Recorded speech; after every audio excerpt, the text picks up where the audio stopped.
Well, it's like I said, I wish that I want more perks that like counteract unfun playstyles like that. So Yeah. if I'm playing Mikey and I've got my tier 3 and I'm downing people, suddenly they've got a perk that means that if I leave that person behind, something bad's going to happen to me. I have to pick them up and put them on the hook. It's not actually strategically viable for me to do it the other way. And then it'll still be a strategy that exists, but there's counters to it. And there's a few, but I could see some better ones. Here we go. I call them my 5 anti-BM perks. Oh, hello, Freya. So we've got Hex Comeuppance, Bad Lottery Ticket, Remote Recharge, All for One, and Prison Break were the like 5 different perks they made. Some of them are for killers and some of them are for survivors. We've got Comeuppance, which is to do with teabagging. Comeuppance just sounded very like British.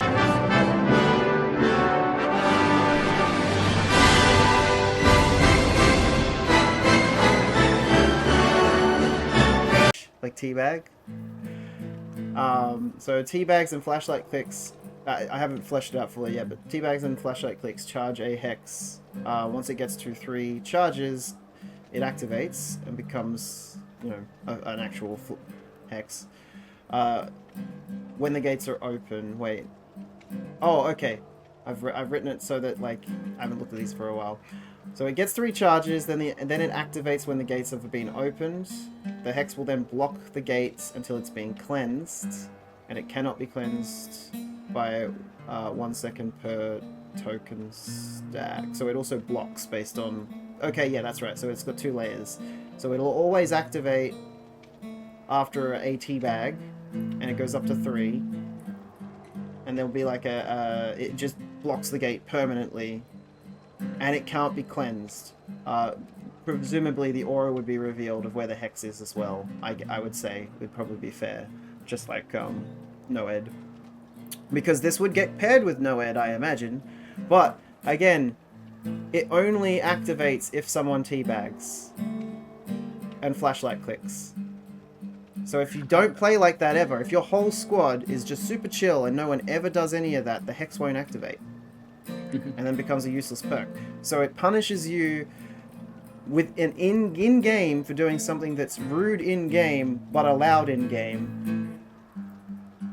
So I thought that was a cool idea. Bad lottery ticket, which means...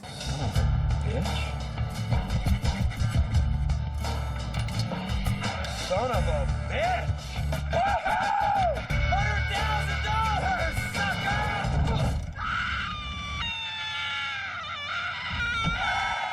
Crouching quickly. Teabagging can cause survivors to become wounded for 30, 60, or 120 seconds or until mended, so it gives them, like, just the wound effect. It's not fleshed out. It would probably be, like, successive. So it would get up to like 3 or 2 or 4, like bang, bang, bang, bang, and now you're wounded because you teabag too much. You like pull a hamstring or something. Remote recharge. Each time a flashlight within the trial. Why does it say trail? Why did I write trail? I'm gonna correct that right now.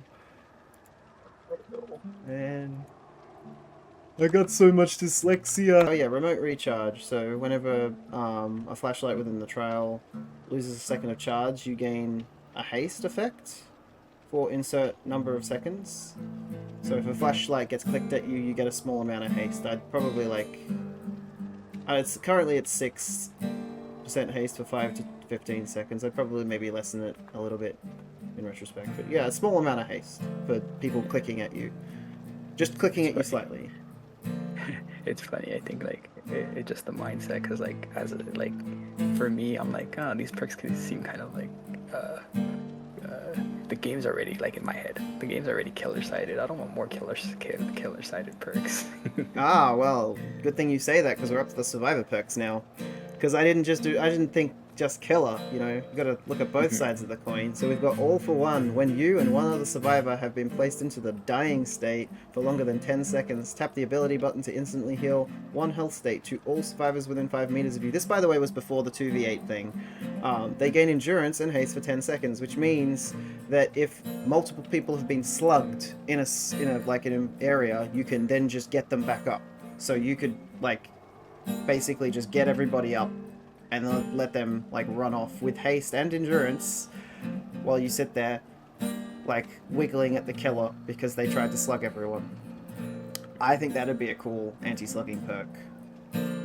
And then the last one I made for survivors was Prison Break.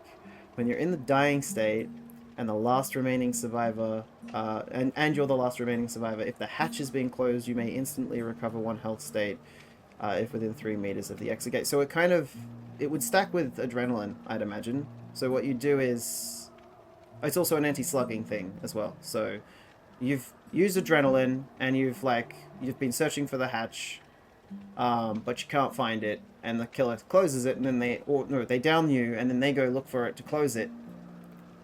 Instead of hooking you or mooring you right there, they go to close the hatch. It would be a very niche thing because not a lot of killers do it, but it would instantly punish the killer for it says when you're in the dying state. I feel like it would be more useful if it was just it healed you from being injured. At the moment it's just when you're in the dying state, but yeah, it instantly punishes them for leaving you there to go close the hatch instead of like finishing you off. Yeah, I think I would like something like where it just, you can't, like if you leave 2 people down for a certain amount of time, like, you know, so you're not just trying to like slug the whole fucking lobby. I don't see that too often. Oh, I see it a lot. I don't play as much Survivor as you, so that's... Yeah. Especially in America, I think it's we're toxic over here. Yeah. Alright, I'm ready. More customs, let's go. Yep.